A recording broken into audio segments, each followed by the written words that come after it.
Welcome to the Contractor Success Forum. Today we are talking about outsourcing. Should you do it yourself or should you hire it out? So today at the Contractor Success Forum, as always, we're discussing financial strategies for running a more profitable, successful construction business. And in one corner, we have Stephen Brown with McDaniel Whitley Bonding and Insurance Agency. And in the other corner, we have Wade Carpenter with Carpenter and Company CPAs. I'm Rob Williams with Iron Gate Entrepreneurial Support Systems. All three of us have decades of experience in the construction industry. So today, guys, we are talking about outsourcing. What is outsourcing? That was one of the first questions. Well, one of the things I wanted to kind of address is I think a lot of people are having a lot of trouble finding help just in their own business right now. I know we've talked about what they call it, The Great Resignation. Maybe resignation. that's what we should have called the show. How do you deal with the Great Resignation? Yeah, and I think everybody's like for 25 cents more, they'll hop jobs right now, and it's tough to find some people. Stephen, you seen that? It is. And when you just talk about outsourcing, then you got to worry about your subcontractors. How are they staffed? Can they get your job done? And everybody's busy right now. Trying to get my house rebuilt. I got a tree in it and nobody's showing up for 5 days. Normally it'd be like one day for lines on the ground or something like that. There's so much. It's not just the storms. It's that people are out with COVID and so many different things. And people are just leaving their jobs and starting there were over 4 million businesses started by September this year. I don't know what the final year was. So that's all these people leaving their jobs, starting their own businesses to be independent. And they're coming from somewhere. They're coming from your jobs, your companies. And so they're leaving. I guess they're more things outsourcing. I'm outsourcing more than I had in the past. I think there's so many disincentives right now. Well, we've had extra unemployment and things like that. The child tax credit that people were getting during the year. There's a lot of COVID incentives that are ending, and I'm hoping the job market's going to get better, or the supply of Depends on people. which side you're on. Yeah, exactly. Yeah. Exactly. But I kind of break this down in a couple of different ways. Should you be looking for somebody for your core functions or the services you provide? And can you find those people? I was calling electricians and they were so much further out than normal, even before the storm came, because I called them as soon as the storm hit, and they're like, "Man, we're already lined out from regular work. We couldn't get to you for a week or two anyway." And these are these emergency line down services. So I said that earlier, but It's sad to see right now, and a lot of people are trying having problem finding people as well as even doing the core functions. So I kind of want to talk about number one, the services you provide, finding those core people. Sometimes people are doing some jobs that they shouldn't be doing, mhm. and we try to do anything and everything for some people. And sometimes you can be a lot more profitable if you stick in the niches that you're very good at. Rob, I know you talk about that sweet spot. Oh yeah, that's a big thing for me because I did the opposite. I've said this a couple of times in some of these shows that the one day I was awake in finance class, it was about diversification. So I thought I should be doing everything differently. But the problem is that you're not doing anything efficiently to make money. So I had my hands in way too many different things. So I had a lot of revenue, but then my cost to do those underlying cost that's indirect costs or operating expenses were just enormous because I was always getting something new in the background, always buying something, always changing something, looking for an opportunity. I was always investing in some new thing. Every time I'd make money, it's going right back into some other investment to get some other line of business going. And you got to balance that out and focus on your core, which we're in this thing, we're talking about our services that we're providing for other people and stay in that core. You want to scale your business instead of growing it not smartly. So your revenue grows faster than your costs is a percent, right? Right. Well, it's a question of, a lot of contractors think I need the money and I can figure out how to make this work That was versus my I can outsource it, pick a smaller margin, and then hopefully do some more things. But I mhm. think, Stephen, I know you and I probably can see various stories of when people should have outsourced and they later regretted it because they tried to do it themselves and they got in over their head. Sure, there's a lot of stories about folks that decide to do it themselves, and it creates a credible financial headache, not to mention the stress involved.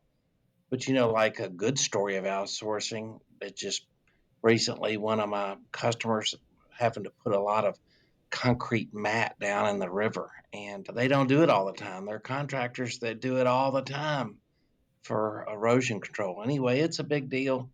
He was going to have to buy and rent some cranes, and there was some specialty work to do. And then you've got a very short window when the river's down to get that mat down. Well, the people that supplied that mat for him said, "Hey, do you want us to go ahead and install this for you?" And he said, "Yeah, what do you charge me?" And it was less than his cost. He's, "Yeah." And, and it's already done. And the river's up. So, job finished. That's a happy outsourcing story. Well, I could think of some other ones. Actually, one that comes to mind also is around concrete. I had a contractor about a year and a half ago just pouring a concrete pad for a school. And they got the wrong guys to do it, and they just did it, and it looked horrible. And they ended up having to tear it out, and he had to hire it out to another subcontractor. He lost his butt on a little concrete pad, and it was sad to see when sometimes that wasn't even really that big of a specialty thing, but sometimes they can backfire. Yeah. I think some of the smart in-house stuff when we had brought it in-house was, well, I don't even know if it was smart, but it was justified because we could not get the control. We acquired a heat and air company when we were building our houses. We were building them faster than the heat and air guys could never come. Same thing for the plumbing company. So we got in the plumbing and the heat and air business indirectly. We hired somebody, the plumber, and we hired the heat and air guy that was doing it and formed our company around him just because we wanted to control it. It actually cost us more to do it. Now with the plumbing, we were able to buy in a lot bigger quantities than the individual plumbers because they may not have had the money and they didn't want to take the risk of buying 1,000 tubs that he may get stuck with. If we're buying them, we know we'll use them. We won't switch vendors from ourselves. And because I just got in a meeting with a client the other day about they had bought an electrician company because they couldn't ever get the electricians to come put the temporary meters, and and their jobs were getting held up. So they're not residential, but they bought a residential company, and then they were in the residential, and then they started losing money on that. So that didn't make sense. Instead of maybe hiring a guy with a license, but that was something that they actually brought in instead of outsourcing, but it was for a control reason. So, bringing it in-house can make sense because you can get your turnover, your jobs. If you can't get the things like this market was similar to when we bought those heat and air companies. I think it was early 2000s. Things for us were just going. Right. It came with a lot of headaches and a lot of problems. We had more people to manage. Our offices got bigger. We had to take the whole backside of our building. We had looked like a maze going through our building. Right. We just kept Well, growing people. It's like more and more people. that kind of reminds me of the old story about the guy with the squeaky floor. I don't Mhm. know if you guys know what I'm talking about, but I No. mean, there's a guy with a squeaky floor and he figured he could fix it himself. So, he kept walking on the floor. So he'd like go and nail in one place and then he'd find, well, that didn't fix the squeak. And he spent months trying to screw around nailing boards. And he finally called a guy in, and the guy came in and he kind of leaned on one board. He screwed around with it. And then he just put one nail in one place and the squeak was gone.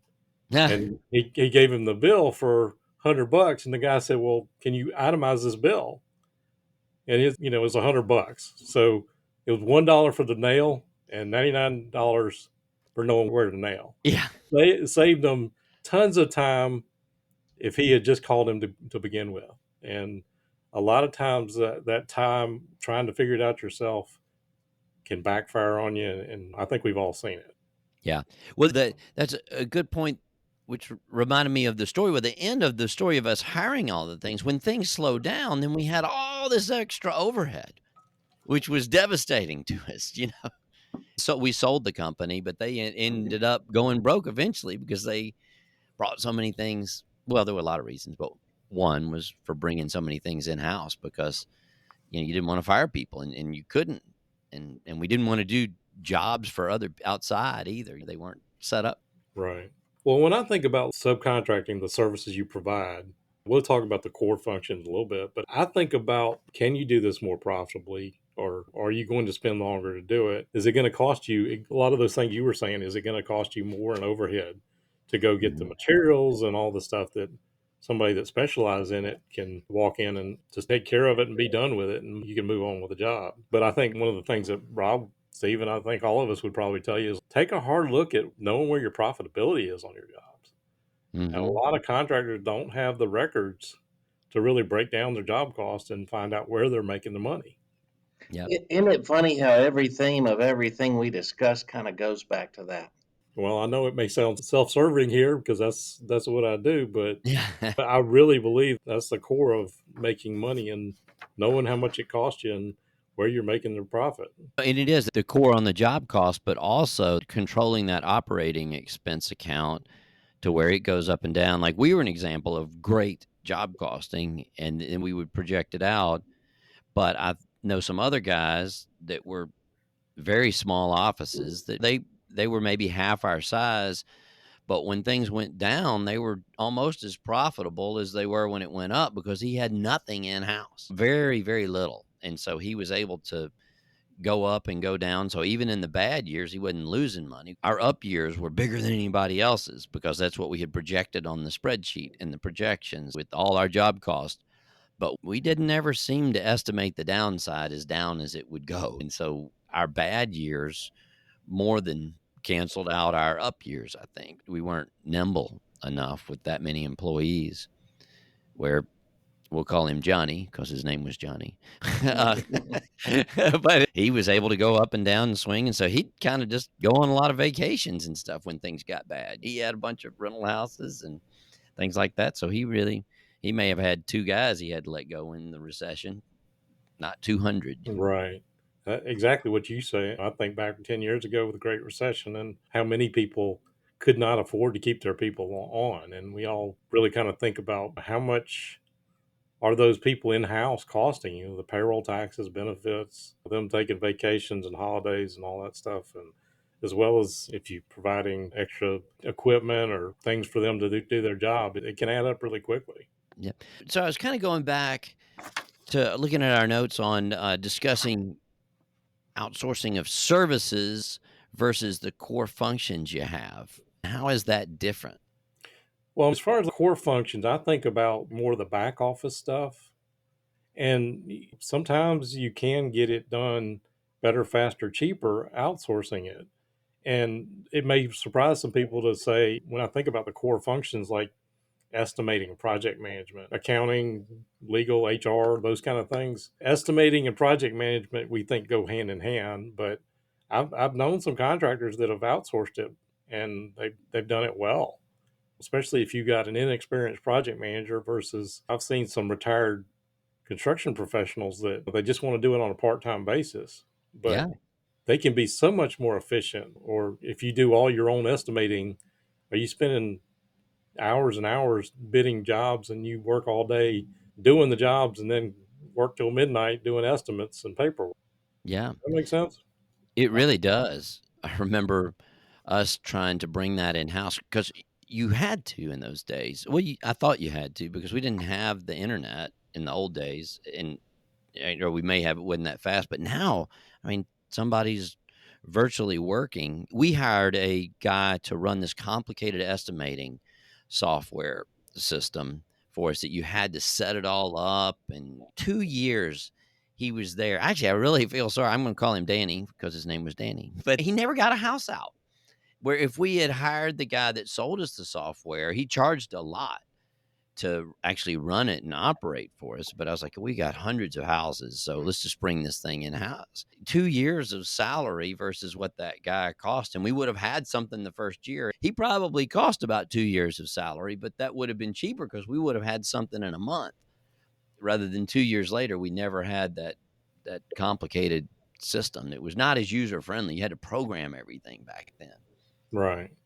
Well, when I think about like advising somebody whether they should outsource the core functions, do you have to do it on your premises?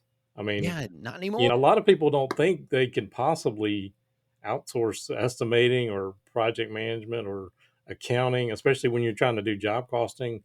They don't realize how much technology has enabled us to be able to do some of those things. And you think about the cost of having a desk and having a computer for that person, as well as the payroll taxes, overhead, and all the things that go along with having an employee, the drama sometimes too. Yeah. Should you really be doing that? And some of the best ones that I saw survived the Great Recession were the ones that had the low overhead. They ran it out of their kitchen table. They didn't have an office.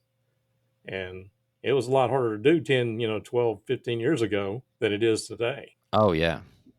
Yeah, so on these core functions, so, did we talk about when we should and shouldn't do it? I think we talked about some stories and examples of how I went wrong. Well, like the core functions, I guess we can name some of those things that I've seen. Obviously, the stuff I do, the accounting, bookkeeping, CFO services, maybe you don't need a CFO all the time, but, a few hours a week or something like that. The companies that I've seen the bookkeepers in there and the books that I've seen, as a rule, they're just I look at them the first time and I'm confused because whoever has done these books do not know standard gap procedures. They've got things in there in places that's like, what is this going on? And probably for cheaper and faster, they could hire somebody like you to do this. Well, yeah, and right now it's hard You're to right. find somebody who's actually trained to do job costing and even just hiring it in house. And if you do, you probably going to pay a lot more money as well as what you get for the money. I think probably a lot of people can say they've worked in construction or whatever, and most owners really don't know whether they know accounting. But there's other functions. I mentioned estimating, project management, HR, their IT. I've seen people that actually hired like in-house legal counsel. People try to figure Yeah. out how to do things like out-of-state licensing, where paying somebody to do that can be well worth all the headaches that go into knowing how to do that. I've actually seen somebody that specialized in placing out of town crews in hotels and accommodating those kind of things. Little things like that, for some of the benefits you can gain, they can definitely add up. I was just thinking about the efficiency. Even if you had the same person that had the same skills, which when you hire it out, they're more likely to have something that they focused on. That's probably their sweet spot. So they're probably smarter. But even if they had the same skills, if it was the same person, I've seen all these studies, especially when we were in lean manufacturing, that if you get somebody to be 30% efficient on their work hours that they're doing, you're doing a hell of a job. I mean, everything from bathroom to meetings to just coffee talk or setting up the office, all these things that probably would not be on billable time when you're outsourcing it. 30% is supposed to be a good number, which is kind of crazy. But so you'd be paying 3 times as much. That's one reason I like to outsource. If I'm doing it hourly or specifically by the project, then I don't have the risk. But when somebody sits down, they're billing you for the time that they're working only. They're not billing you for breaks or any of that kind of stuff. Plus all the benefits and everything. We used to underestimate that, not just the health, but you got the office, you might have mileage, your cars, you might have all kinds of other costs, definitely taxes and things, but that might be built into the subcontractor. I guess I can definitely relate to, from my perspective. I know a lot of people will hire a bookkeeper and they do it their own way, but they never document any of these things. That person leaves or, gets hit by a bus. Well, they're starting over.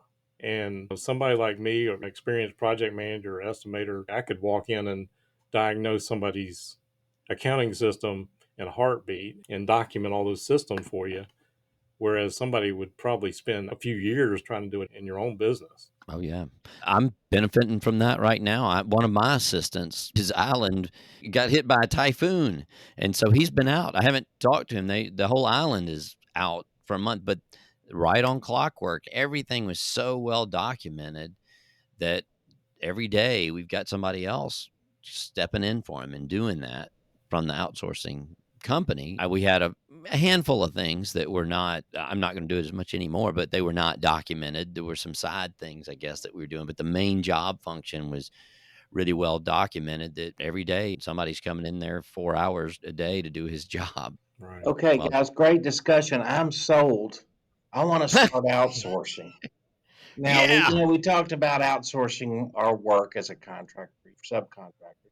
We talked about core outsourcing for services. But how do you find all these? How do you find good people for outsourcing? I know for accounting, I could recommend you, Wade, for accounting Well, issues. Right. Rob, for you as a thank you. business coach. But how do you find good people for outsourcing?